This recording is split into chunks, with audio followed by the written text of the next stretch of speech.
Boleh nggak Tat kalau duit hasil taruhan bola aneh pakai buat bayar zakat fitrah? Itu sama dengan kamu kemarin.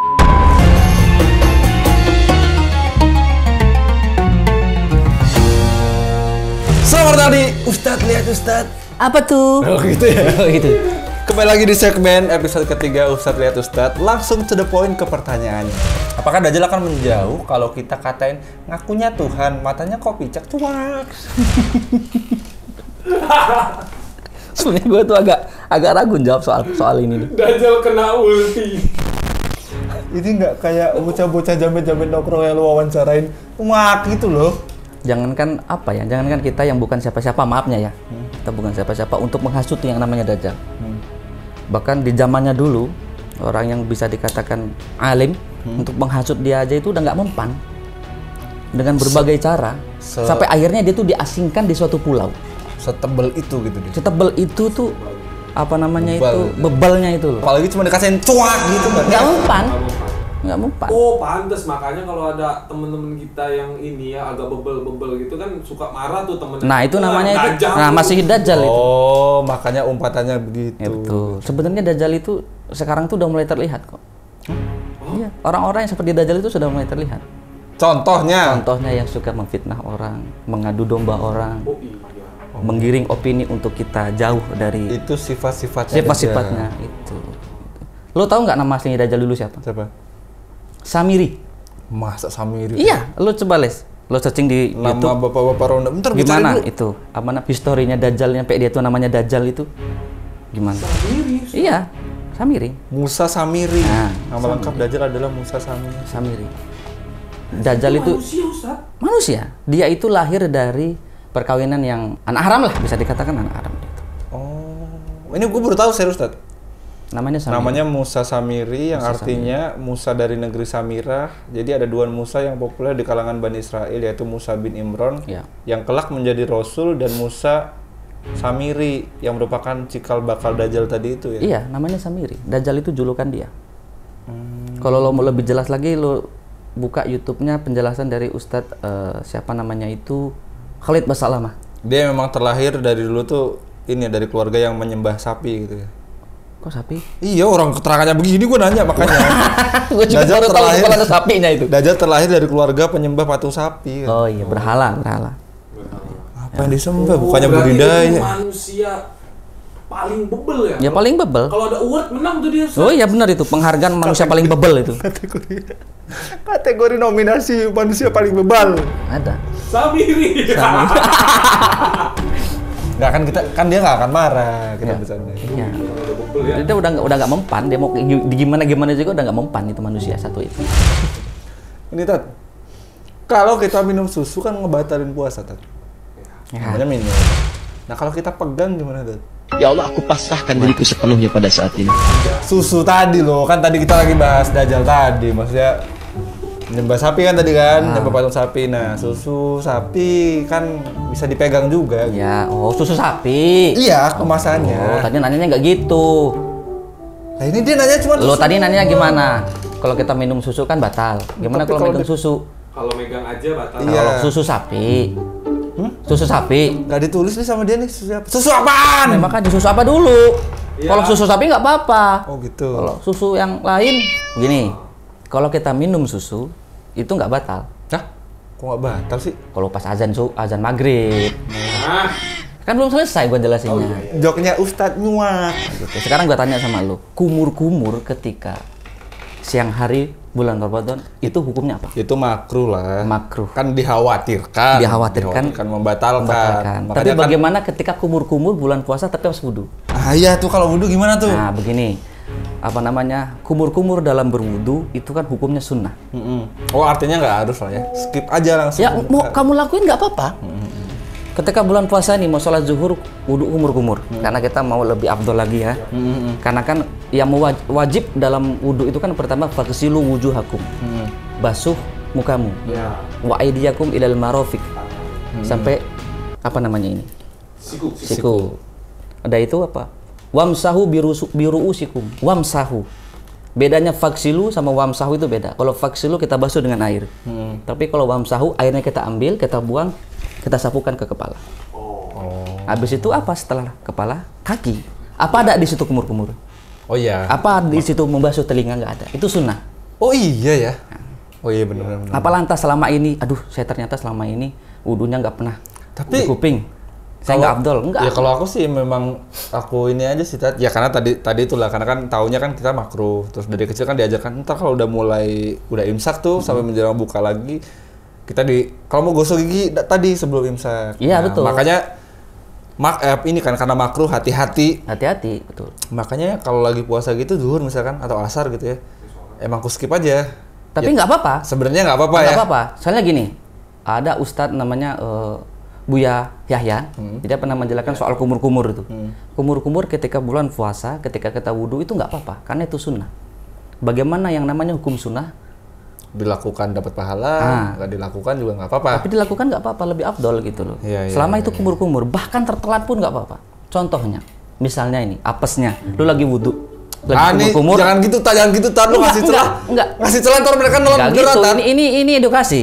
Ketika Oke, lo oke, lagi oke. wudhu, kan, pas kumur-kumur nih, ada temen lo datang dari belakang, nepok pegang lepok kaget ketelen. Oh. Nggak apa-apa, maafu anhu. Oh, tapi karena ketidaksengajaan. Karena ketidaksengajaan. Artinya jangan pernah kamu membatasi wudumu. Ketika kamu yakin kalau kumur-kumur dalam wudhu itu sunnah, maka lakukanlah. Oh gitu. Karena yang namanya masih di dalam mulut, bahkan es krim sekalipun, kalau itu masih di dalam mulut nggak akan membatalkan puasa. Tapi kalau sudah tertelan, Oh, kukira soal rasa, Tar. Kalau kita sudah mulai kalau soal rasa itu membatalkan puasa, bagaimana dengan ibu-ibu yang sore-sore masak menyicip masakannya? Poinnya gitu, kalau nggak penting-penting amat jangan. karena makruh itu tadi. Nah, penting mana kumur-kumur ketika wudhu sama kumur-kumur pakai es krim? Ya kalau pakai es krim bukan kumur-kumur. Soalnya Emang lu gini, aus. Soalnya ada yang nanya pernah nanya sama gua. Apa? Saat apa namanya? Saya tuh bulan puasa ngebeliin ponakan saya es krim. Tapi saya cobain. Enggak, bukan gitu. Aneh banget. Delalah dia nggak habis. Terus? Terus katanya ke dalam Islam kan kalau itu kita buang mubazir. Fa inna tabziro ashabus sayatin. Yang namanya mubazir itu adalah golongannya setan. Nah, daripada itu es mubazir, saya mut. Tapi nggak saya telan kok, Ustaz. Bagaimana Itu nggak hukumnya? apa-apa. Enggak, bagaimana hukumnya kata dia? Iya, makanya itu kita gimana ambil tuh? sisi baiknya. Sisi baiknya yang tadi. Sisi baiknya adalah jangan kamu mengorbankan puasamu makan itu es krim biar nggak mubazir, nggak gitu konteksnya. Kamu ambil itu es krim kan bisa kamu taruh dalam kulkas. Ditanya lagi, saya nggak punya kulkas, Ustaz. Terus? Ditaruh di tempat yang aman. Kan tujuannya biar tadi tidak mubazir aja. Iya. Tapi kan harusnya tujuan tidak mubazir itu jangan sampai mengorbankan puasa. Nah, gitu. Mubazir itu kan nggak melulu harus kamu makan dong. Benar, Bisa kamu benar, simpen benar. sampai nanti di ponakanmu mau lagi nih. Oh iya. Jadi Itu kayak lubang tutup lubang. Nah, ya. itu namanya kan lebih afdol, lebih baik gitu. Betul, selalu ada win-win solution. Nah, win-win solution. Kita kan sudah masuk di pertengahan puasa, Tat. Betul. Sudah masuk pertengahan 17 hari ya? 17 hari ini nggak berasa. Cepet banget ya. Kita akan segera berlalu dengan bulan suci Ramadan. Kita juga akan semakin dekat dengan zakat. Nah, Ya, ya. betul ya? Zakat. Ya betul zakat. Gini, Tat. Ini, Tat. Terus. Boleh nggak, Tat, kalau duit hasil taruhan bola aneh pakai buat bayar zakat fitrah? Itu sama dengan kamu kemarin. Bagaimana hukumnya kita buka puasa dengan duit dari hasil slot? Memang bener dibayarkan zakatnya. Tapi kan dari mana asalnya? Nah, itu itu. gimana, Tat? Itu Itu betul. juga nanya gue nih. Betul. Ya kita takutnya Gini, apa namanya kita tahu dulu tuh. Kita garis besari dulu zakat. Zakat itu adalah perbuatan yang mulia toh. Ya kan? Kita dengan hati yang legam menzakatkan harta kita untuk orang. Artinya kita melakukan hal yang baik disertakan dengan hal yang baik. Kita memberi itu dengan hal yang baik. Dari sumber yang baik. Oh gini berarti analoginya. Itu kan sesuatu yang salah dikonversi menjadi perilaku yang baik. Baik, betul. Itu kayak sama aja kayak gini guys. Ini kalau salah dikoreksi, Tat. Kayak lo nyuci baju tapi pakai air kencing gitu. Maksudnya kan ya udah memang asalnya dari air kencing, baju itu walaupun bentuknya air bersih, Iya, ya betul. nggak bersih gitu ya. Ya betul. Jadi Allah itu tidak menerima ini apa namanya? Kalau kita mau melakukan hal yang baik, maka dari sumber yang baik. Oh gitu. Contohnya adalah, misalnya kita analogikan kembali dengan tato. Tato. Tato itu dalam Islam, dalam agama kita itu kan haram. Mau bagaimanapun ceritanya, mau bagaimanapun keadaannya itu haram. Tato. Terus? Bagaimana kalau saya nato, tapi tulisannya asyhadu alla ilaha illallah. Oh iya. Iya. Coba gimana itu? Nah itu gimana, Tat? Asyhadu alla ilaha illallah itu adalah perkataan atau kalam yang luar biasa ya. Iya. Ketika kita mau masuk Islam, bahkan itu kita baca terus ketika sholat. Bahkan kita mau meninggal sekalipun. Iya. Bagaimana kata-kata yang luar biasa bagusnya itu kita taruh di tempat yang tidak selazimnya. Di tempat yang diharamkan dalam agama kita. Terlepas itu asyhadu alla ilaha illallah. Gimana tuh? Tidak akan merubah hukum di si yang namanya tato itu. Oh, ya Begitu makanya analoginya seperti tadi itu ya. gitu loh. Kalau kita ingin melakukan hal yang baik, maka dari sumber yang baik. Karena itu akan tercatat sebagai pahala kita nanti. Alangkah sayangnya ketika pahala kita itu tidak akan terhitung, bahkan sia-sia. Walaupun secara Secara niat kita baik ya. secara niat baik Kita mau juga zakat. zakatnya juga bentuknya kan sama ya. Iya. Artinya kan mau duit dari manapun kan tetap bentuknya duit Iya. dan bisa dipakai untuk zakat fitrah. Tapi kan kembali ke niatnya tadi ya. Oke. Itu kan sama aja kalau kita kan bayar zakat fitrah yang halal karena kerja keras kita sendiri. Betul. Iya, Nah, betul. kalau yang tadi ditanya itu karena kerja keras pemain itu. Oh iya Kan bener apa juga. itu yang Zakat fitrah datangnya dari hasil kerja keras. Yang kerja keras bukan elu yang main bola. biar lo dapet duit. Kurang ajar lo. Tapi menarik. Pergi lo. Jelas lu nanya. Tapi menarik itu. Ya kayak kemarin lo, Tat. Maksudnya buka puasa beli takjil pakai duit slot. Iya, betul. Ya. Gitu Intinya sih tuh gua nih. jangan pernah kita mengotori ibadah kita dengan hal-hal yang tidak baik. Ya bener kayak yang gue bilang tadi dong berarti ya, Tat ya. Mau nyuci baju walaupun pakai air tapi air kencing tetap aja kotor. Tetap gitu, aja Tat. kotor. Oh gitu. Meskipun sama ya dengan air, tapi beda airnya. Ganti aja besok dengan air kopi. Betul. Mau nanya Tat, kalau pas puasa terus sedih karena sesuatu hingga mengeluarkan air mani, bukan sedih namanya. Oh, sedih itu. Hah? Sedih. Kok sedih? Bawah yang sedih. Udah jelas batal. Lu kan kalau puasa menahan nafsu jadi gak boleh senggama. Nah itu bisa keluar kan karena bersenggama, karena adanya nafsu gitu kan. Iya, karena adanya kelakuan di situ. Dan lu pasti nggak sedih. Biasanya agak nyesel Tat. Setelah nggak ya? Pengalaman dia. Gimana Tat? Ya batal puasanya. Ya positif batal lah. Itu batal puasanya. Kalau air mata. Tapi kalau di pertanyaannya diganti menangis itu batal atau enggak? Iya, air mata nih harusnya nih. Nah, bukan kalau air apa. mata itu enggak membatalkan puasa. Oh berarti selama ini kita diskrimin orang. Dulu waktu kecil, nangis lo makan Batal, sono, gitu. ya enggak, sebenarnya enggak membatalkan puasa. Oh iya. Nangis itu enggak batalkan puasa, tapi kalau air matanya sama kamu, nah itu batal puasanya. Iya dong. Iya dong. Ya kan? Ya kan? Ya, betul enggak? Justru malah ada bahkan orang yang pakai sampai keluar itu yang telan juga. Iya, Nah, soalnya itu dulu batal. zaman gue bocah tuh katanya kalau kita renang terus kentut dalam air. Nah, kentut dalam air gimana, Tat? Nah, itu dalam air juga itu sama kayak apa namanya? Nah, yang membatalkan puasa itu adalah ketika masuk dan keluarnya sesuatu dari Betul. kubul dan dubur. Tuh, kalau kentut kan cut. Nah, itu. Nah, takutnya Ketika kita bus, menghisap. menghisap kayak vacuum cleaner gitu kan. Iya, dua hal ini nih pasti familiar lah. Iya. Cuman dulu bocil tuh kalau kentut dalam air, terus kalau nangis. Masanya teman-teman gue dulu gitu. Ada nangis lu makan lu sono gitu. Bahkan Gak batas sebenarnya. bahkan pernah ada yang nanya sama gua itu. Set, bener ya? Emang betul. Secara logika juga betul kalau ada sesuatu yang masuk dari mulut terus melewati tenggorokan itu batal. Itu make sense ya, masuk akal. Betul. Tapi nggak make sense, Set. Ketika ada sesuatu yang masuk dari dubur, maksudnya masuk yang seperti apa? Kenapa itu juga dibatalkan gitu? Iya, Karena kentut. begini, Gimana tuh? ada misalnya kita kena sakit nih ya, sakit. Ada beberapa macam penyakit yang mengharuskan obat masuk lewat lubang itu. Bener nggak? Ya, kayak ini apa? Contohnya aja kayak ibu-ibu yang sedang hamil nih. Ternyata kandungannya nggak berkembang, dia harus dikiret. Kiret itu kan memasukkan obat tuh. Maafnya ngomong ke dalam lubang itunya ya. Nah itu, makanya dibatalkan yang namanya puasa memasukkan sesuatu ke dalam lubang itu. Walaupun Dibatalkan. bukan mulut gitu ya. Walaupun bukan mulut. Karena ada beberapa penyakit yang mengharuskan kita obat itu masuk lewat situ. Makanya kita ketika sakit, kita diperbolehkan untuk tidak puasa. Oh, itu statusnya jadi yang pengobatan yang melalui lubang itu dianjurkan nggak usah puasa. Nggak usah puasa Udah sekalian, batal. iya, karena sudah batal itu. Oke. Makanya kita kalau ketika sakit nggak apa-apa nggak puasa, tapi tetap diganti nanti. Tidak ada dispensasi apapun ketika puasa kamu membatalkan itu, kamu harus ganti. Iya. Karena sudah dikasih kesempatan kan Ya. untuk tidak puasa ya. Allah itu baik loh, Iya, maksudnya se-fleksibel itu gitu ya. sefleksibel itu aja, segampang itu aja. Tat. Ini apa jadi babnya jadi menikah? Rencananya saya mau menikah besok, tapi orang tua tidak mengizinkan. Artinya harus ada calon dulu, apa yang harus saya lakukan? Berobat lu harusnya. Iya betul. Berobat. Biar mikir. Ya kalau nggak ada calon lu mau menikah sama siapa? Karakter anime.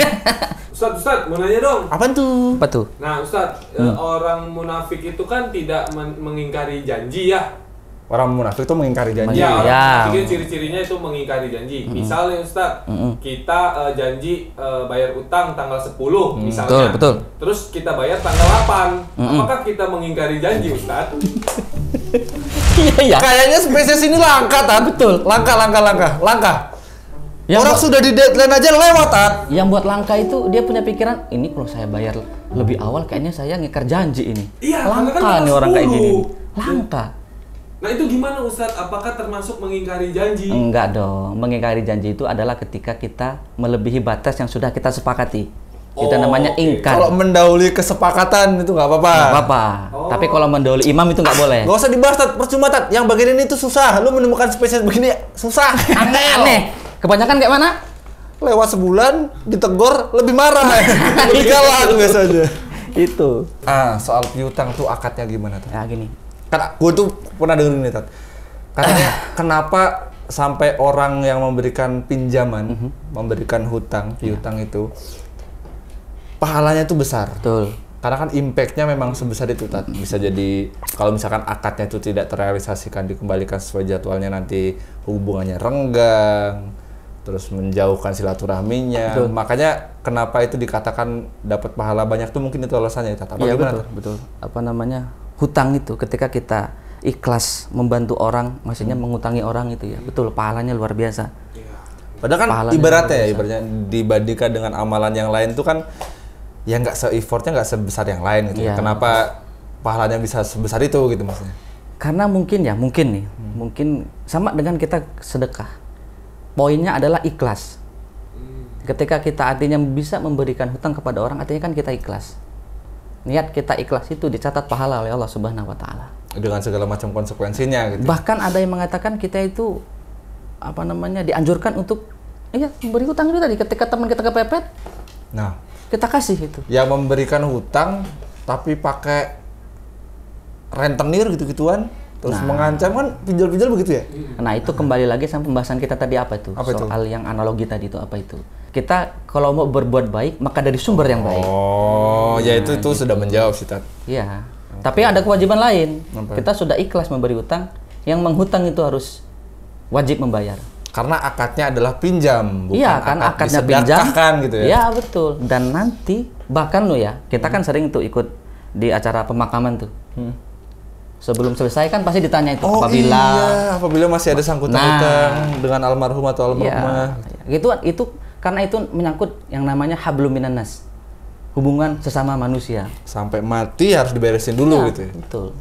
Jangan nyampe kita zolim gara-gara hutang. Iya. Ustadz, ini lagi nih Ustadz. Apa tuh? Jadi ini kan lagi bulan puasa, Ya. ya kan? Nah, kalau ketika kita buka, kita memilih untuk lanjut puasa lagi, apakah itu dihitung lembur atau tidak?